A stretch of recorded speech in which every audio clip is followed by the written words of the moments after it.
다 찾았습니까? 예, 그럼 한 목소리로 짧은 본문이니까 같이 읽어보도록 하겠습니다. 에스더가 모르드게에게 답하여 이르되 당신은 가서 수산에 있는 유다인을 다 모으고 나를 위하여 금식하되 밤낮 3일을 먹지도 말고 마시지도 마소서. 나도 나의 시녀와 더불어 이렇게 금식한 후에 규례를 어기고 왕에게 나아가리니 죽으면 죽으리이다 하리라.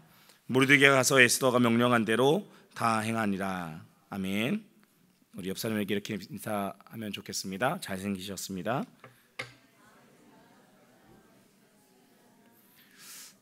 제 옆에 앉아주셔서 너무 감사합니다.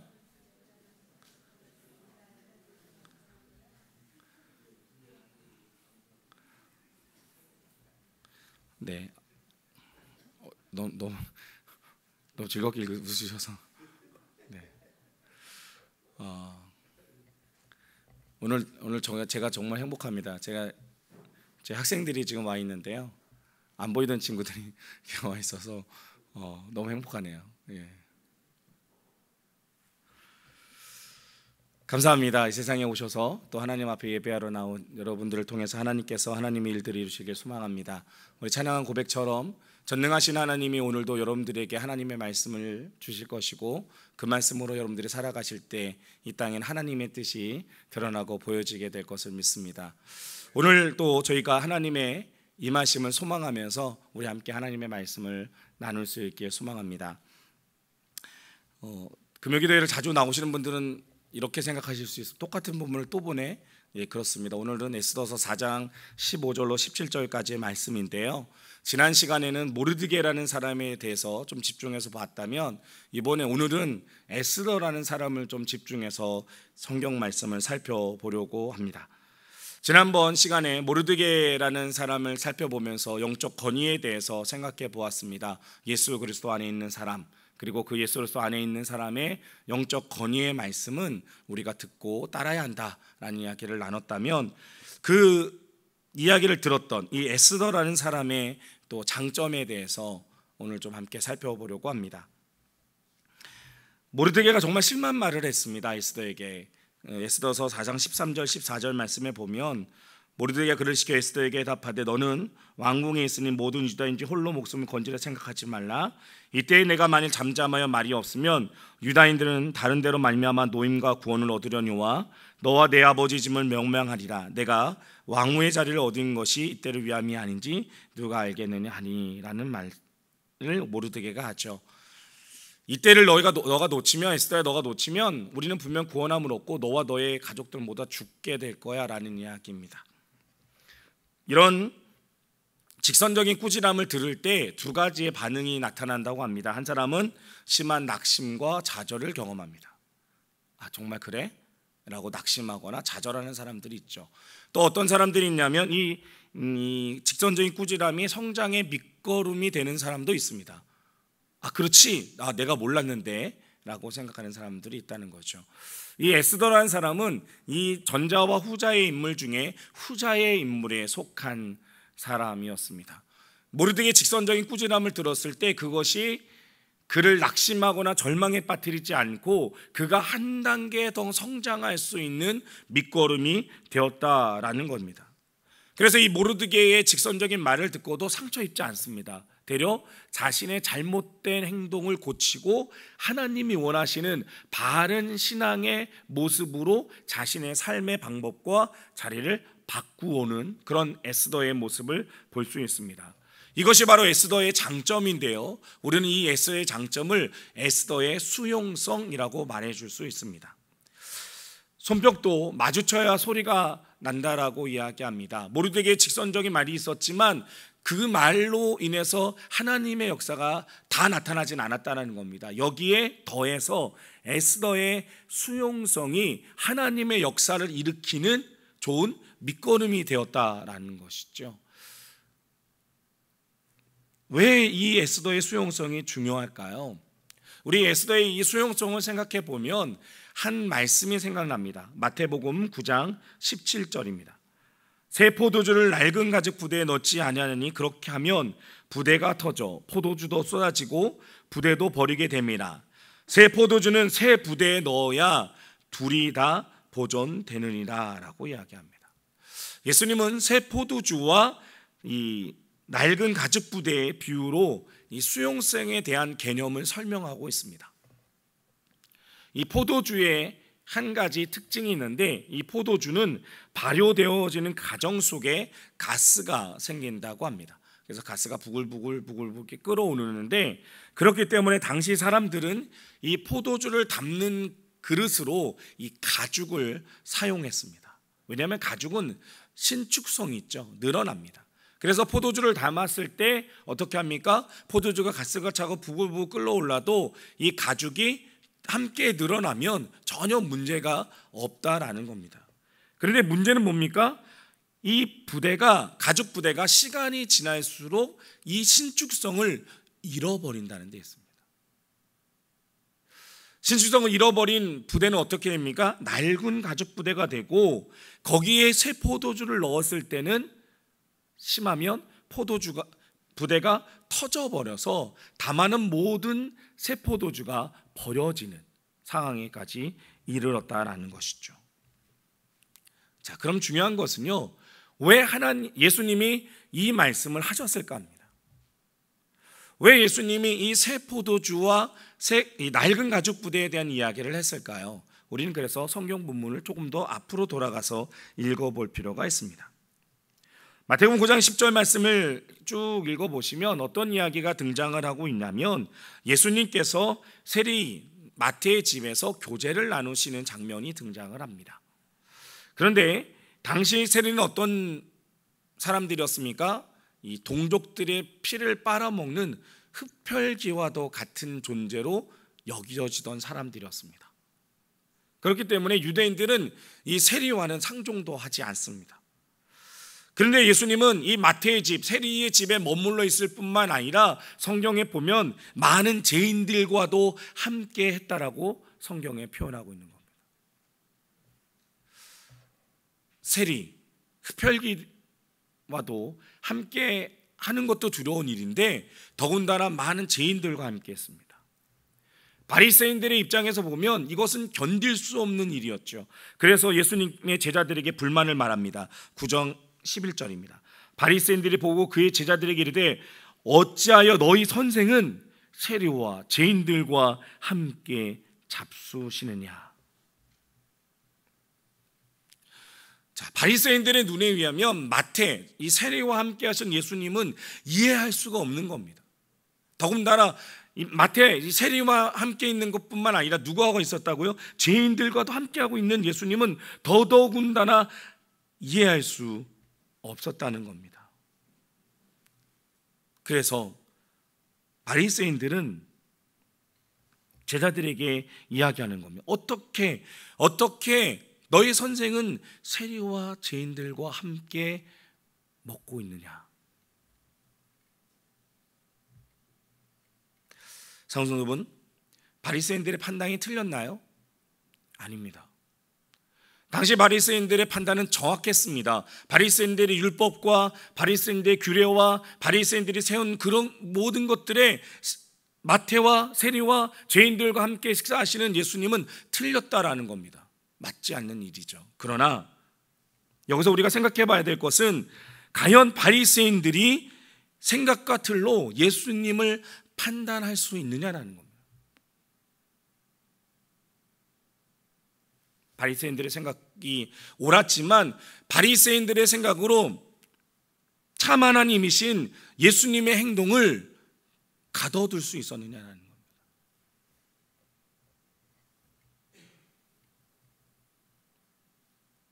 바리새인들은 자신의 틀에 갇혀서 예수님의 행동을 이해하려고조차 하지 않았다는 겁니다.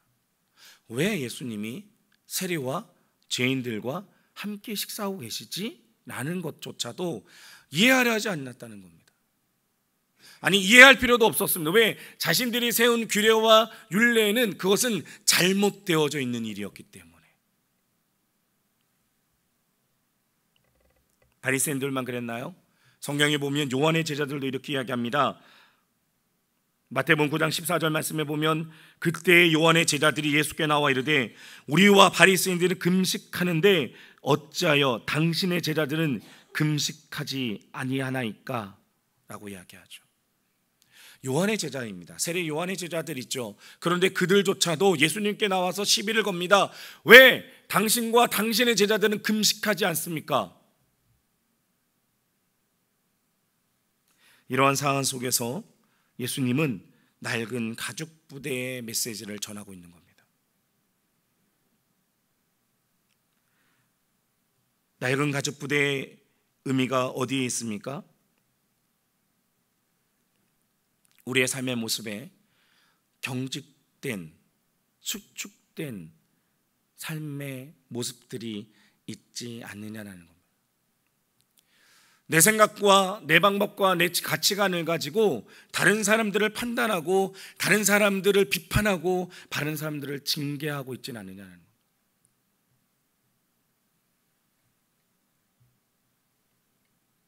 성경에 보면 믿는 사람 중에 하나님의 선지자지만 이런 경직된 사고를 가지고 있던 인물이 등장합니다.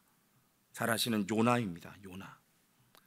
요나는요, 그 시대를 대표하는 선지자였습니다. 하나님의 부름받고 하나님의 말씀을 전하고 하나님의 뜻대로 쓰임받기 위해 세우심 입은 사명자가 바로 요나였습니다. 그런 요나가 경직된 생각에 사로잡혀 있었습니다. 더 놀라운 것은 그가 경직된 사고에 사로잡혀 있어서 하나님의 명령에 불순종했다는 겁니다. 하나님이 뭐라고 이야기합니까? 니느웨로 가라는 겁니다. 하나님의 계획은 무엇이었을까요? 니느웨를 멸망시키는 겁니까? 아닙니다. 니느웨를 구원해내시는 것이 하나님의 계획이었습니다. 그들을 회개케 하셔서 그들이 하나님의 사람으로 돌아오게 하는 것이 하나님의 놀라운 계획과 사명이었다는 겁니다. 그래서 하나님은 요나를 불렀습니다. 니느웨로 가라. 그러나 요나의 생각은 어떻습니까? 경직된 요나의 생각은 니느웨는 구원받을 민족이 아니었다는 겁니다. 니느웨는 심판받아야 될 이방 민족이었다는 겁니다. 그래서 요나는 니느웨로 가지 않습니다. 그리고 다시스로 갔습니다. 자기의 고집을 꺾지 않고 끝끝내 다시스로 떠나는 요나의 생각은 경직되어 있었다라는 겁니다. 그가 그의 생각을 어떻게 바꾸었습니까? 그의 담배가 풍랑을 만났고 선장에게 수치스러운 말을 들었고 더군다나 그는 바다에 던져서 아픔을 겪고 나서야 그의 경직된 생각을 바꾸었다라는 겁니다. 그리고 그는 니느웨로 향합니다. 사랑하는 성도 여러분, 우리는 요나의 모습을 보면 이렇게 생각합니다. 참 미련하다. 애초에 다시스가 아니라 니느웨로 갔으면 얼마나 좋았을까라고 이야기합니다. 그러나 혹 이 요나의 모습이 바로 우리의 모습이 아닙니까? 굳어져 있어서 다른 사람의 이야기는 듣지 않으려고 하는 내 방법과 내 가치관과 내 신앙생활만이 옳다라고 여기는 그 모습이 바로 우리들의 모습 아닙니까? 더군다나 하나님의 음성은 들으려고 하지 않는 그런 모습이 바로 우리의 모습이 아니냐 말입니다. 어느 순간부터 교회는요, 상처가 가득합니다. 그런데 그 상처를 누구에게 입었느냐라고 살펴보면 밖에서 있는 사람들에게 입은 게 아니더라고요. 안에 있는 사람들에게 상처를 입습니다. 그리고 그 상처가 또 다른 상처를 낳고 있다는 겁니다. 가만히 봅니다. 왜 그랬지? 왜 상처를 입었을까? 그런데요, 별반 중요하지 않은 문제들로 인해 상처를 입는 경우들이 있더라라는 겁니다. 내 신앙에, 내가 살아온 신앙의 방법대로 다른 사람이 살지 않는다고 해서 때로는 우리는 그 신앙의 모습을 비판하거나 비난합니다. 정말 그것이 옳을까요? 내가 살아온 신앙의 모습대로 다른 사람이 살지 않는다고 해서 그것이 옳지 않습니까? 내가 10시간 기도하는데 다른 사람은 9시간 기도하면 그것은 옳지 않은 일인가요? 나는 하루에 성경을 30분 이상 보는데 다른 사람은 한 장도 보지 않으면 그것이 옳지 않은 일입니까? 장성 여러분, 우리의 생각과 기준으로 다른 사람들 판단하지 마십시오. 내가 신앙생활하고 내가 살아오는 인생의 길이 무조건 옳다라고 생각하지 마십시오. 옳다라고 이야기할 수 있는 사람은 아무도 없습니다. 옳다라고 이야기하실 수 있는 분은 오직 하나님 한 분밖에 없다라는 사실입니다. 그런데 우리는 그렇게 이야기하며 다른 사람에게 상처를 줍니다.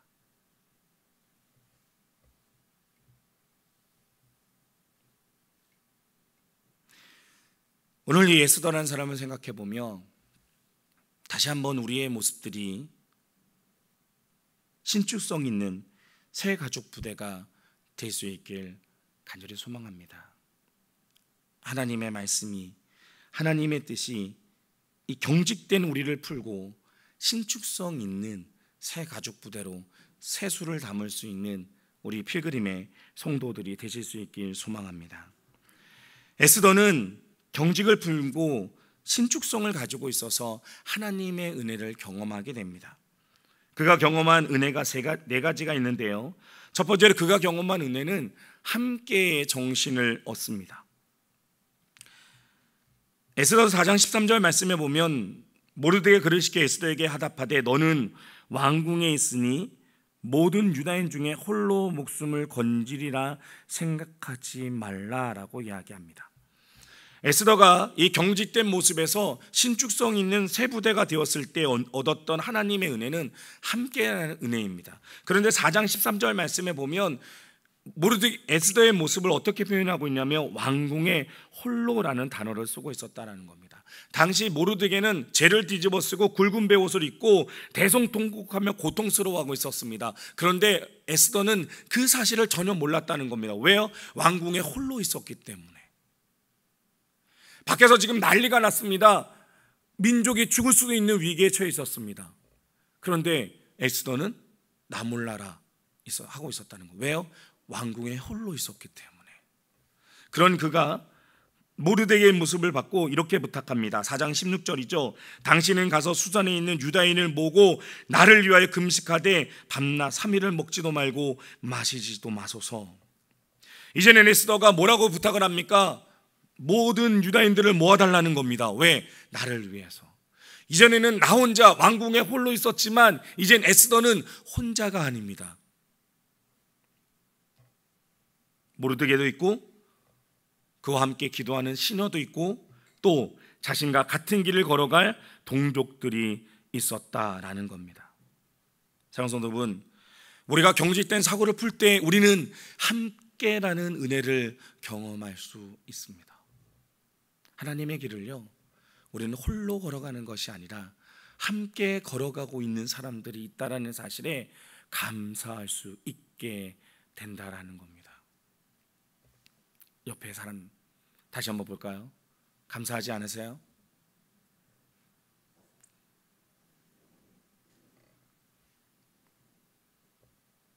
이것이 바로 에스더가 첫 번째로 누린 하나님의 은혜입니다.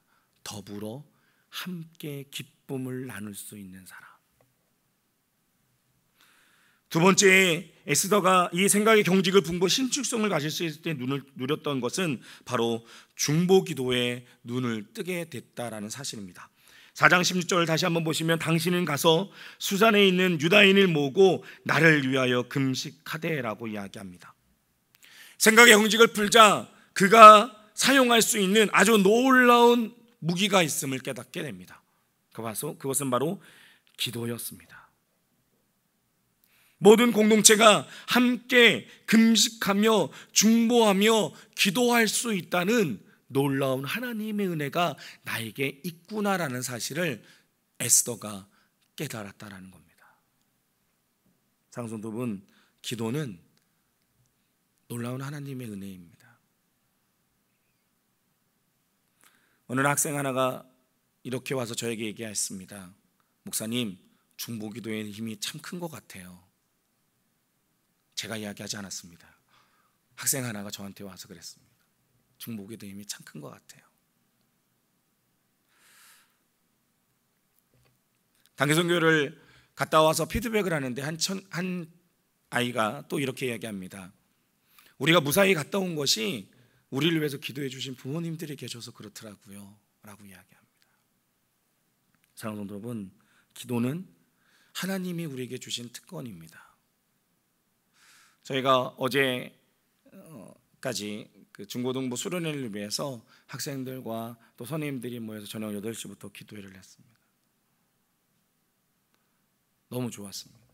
기도회를 하는데 이렇게 즐겁고 행복하다라는 것을 매번 느끼지만 어제 더 많이 느낀 것 같습니다. 함께 할 수 있는 학생들과 선생님들이 모여서 기도할 수 있다는 것이 너무 큰 은혜였고 감사였습니다. 사랑하는 성도 여러분, 기도는 우리 공동체에게 주신 하나님의 놀라운 은혜임을 다시 한번 깨닫길 소망합니다. 그래서 우리 안에, 또 우리 가정 안에, 우리 교회 안에 이 기도회가 흘러 넘칠 수 있길 소망합니다. 우리가 경직된 생각을 끄고 함께 기도하는 은혜의 자리에 나갈 때 하나님은 일하기 시작하십니다. 우리의 경직된 생각이 풀릴 때 우리는 어떠한 은혜를 누릴 수 있습니까? 우리의 시야가 확장되어지는 은혜를 누릴 수 있습니다. 이사야 55장 9절은 이는 하늘이 땅보다 높음같이 내 길은 너희의 길보다 높으며 내 생각은 너희의 생각보다 높음이니라 라고 이야기합니다. 서기관과 바리새인들이 잘못되었던 부분이 어디에 있었습니까? 자신의 생각과 가치 기준을 가지고 예수님을 판단했다는 겁니다. 그런데 성경 뭐라고 이야기합니까? 내가 하나님이 계획한 길은 너희들의 생각한 것보다 더 높다라고 말씀하십니다. 사랑하는 성도분, 아무리 우리가 많은 것을 알고 있다라고 할지라도 하나님의 생각을 앞서갈 수는 없습니다. 우리의 지식이 아무리 뛰어나다고 해도 하나님이 아시는 것만큼 다 알 수는 없습니다. 그렇기 때문에 우리는 하나님을 향해 전능하신 하나님, 전지하신 하나님이라고 고백하는 건 아닙니까? 그렇다면 그 하나님을 하나님으로 인정하고 살아가야 된다는 겁니다. 그 하나님으로 인정하며 그 하나님이 보는 것을 우리도 볼 수 있도록 기도하며 나아가는 것이 필요하다라는 겁니다. 왜 하나님을 우리의 생각으로 가두어 두려고 하십니까? 에스더가 왕궁에 갇혀 있을 때는 자기 자신만을 볼 수밖에 없었습니다. 그러나 이제 그가 모르드게의 충고를 듣고 바라보니까 모든 민족이 보여지기 시작했다라는 겁니다. 여러분의 시선이 이제는 여러분에게만 머무는 것이 아니라 교회 공동체, 더 나아가 이 나라와 이 민족으로 흘러가야 되지 않겠습니까? 여러분의 믿음의 시선이 확장되어지는 은혜가 오늘 밤 있기를 소망합니다. 네 번째로 하나님이 우리에게 주신 은혜는 무엇입니까? 그것은 바로 기도와 행동의 조화라는 성숙을 얻게 되었다라는 사실입니다. 에스더는 모르드게 이스라엘 백성들에게 중보 기도를 부탁합니다. 그리고 역시 자신도 기도합니다. 3일을 금식하며 기도했습니다. 그런데요, 성경에 보면 3일 기도한 이후에 에스더의 상황과 환경이 바뀌었다라고 나오지는 않더라는 겁니다. 이 아하수에로 왕은 아주 변덕쟁이 왕이지 않습니까? 그래서 3일 기도하고 나니까 아하수에로 왕이 변덕이 생겨서 에스더야, 너 나 좀 잠깐 보자 라고 성경은 기록하지 않는다는 겁니다. 다시 말하면 에스더가 3일 동안 금식하며 기도했지만 그의 상황과 환경은 여전히 똑같았다라는 겁니다. 3일 전이나 후나 똑같았다는 겁니다. 여전히 무슨 위험 속에 있습니까? 죽음의 위험 속에 놓여 있었다라는 겁니다. 그럼에도 불구하고 이제는 에스더가 어떻게 합니까? 죽으면 죽으리라 결단하고 왕 앞에 나아갔다라는 겁니다. 장성도분, 에스더는 민족의 위기에 처했을 때 왕에게 나아가 탄원해달라는 모르드게의 말을 듣고 처음에는 안 된다, 못한다라고 이야기했습니다. 그러나 그가 모르드게의 책망 앞에 그의 생각이 열리고 변화되어졌습니다. 그리고 이제는 그의 반응이 완전히 달라졌다는 겁니다. 안 되기는 왜 안 돼? 하나님 은혜를 주시면 되지. 죽으면 죽으리라 결단하여 나아가오니 하나님 저에게 은혜를 주옵소서. 이제는 에스더가 기도의 자리로 나갔고 그에게 삶의 행동이라는 또 하나의 은혜가 더해졌다는 사실입니다. 그때 하나님은 일하셨습니다. 우리가 하나님이 행하실 것을 믿으면 기도하는 것에선 그쳐서는 안 됩니다. 우리의 믿음의 발이 한 걸음 더 나아가야만이 하나님이 그 발걸음 속에 하나님의 역사를 더하신다라는 사실입니다. 이제 여러분이 하나님이 살아계심을 믿으십니까? 그리고 우리가 그 하나님 앞에 기도했습니까? 이제 그렇다면 그 기도한 대로 여러분이 믿음의 모습을 보여주십시오. 그렇다면 하나님께서 오늘 밤 역사하셔서 여러분의 기도가 응답되어지도록 하실 겁니다. 이제는 이 에스더의 이 신축성이 바로 여러분들의 모습이 되어지길 소망합니다. 그래서 에스더가 누렸던 이 네 가지의 은혜가 바로 여러분의 은혜가 되실 수 있게 소망합니다. 먼저는 함께 은혜가 회복되어십시오. 함께. 두 번째는 기도하는 능력을 맛보실 수 있게 소망합니다. 세 번째는 여러분의 시야가 이제는 더 넓어지실 수 있게 소망합니다. 네 번째는 행동하면 이루어지는 그 성숙한 신앙을 맛볼 수 있는 우리 필그림의 한 사람 한 사람이 되실 수 있길 소망합니다. 기도하겠습니다.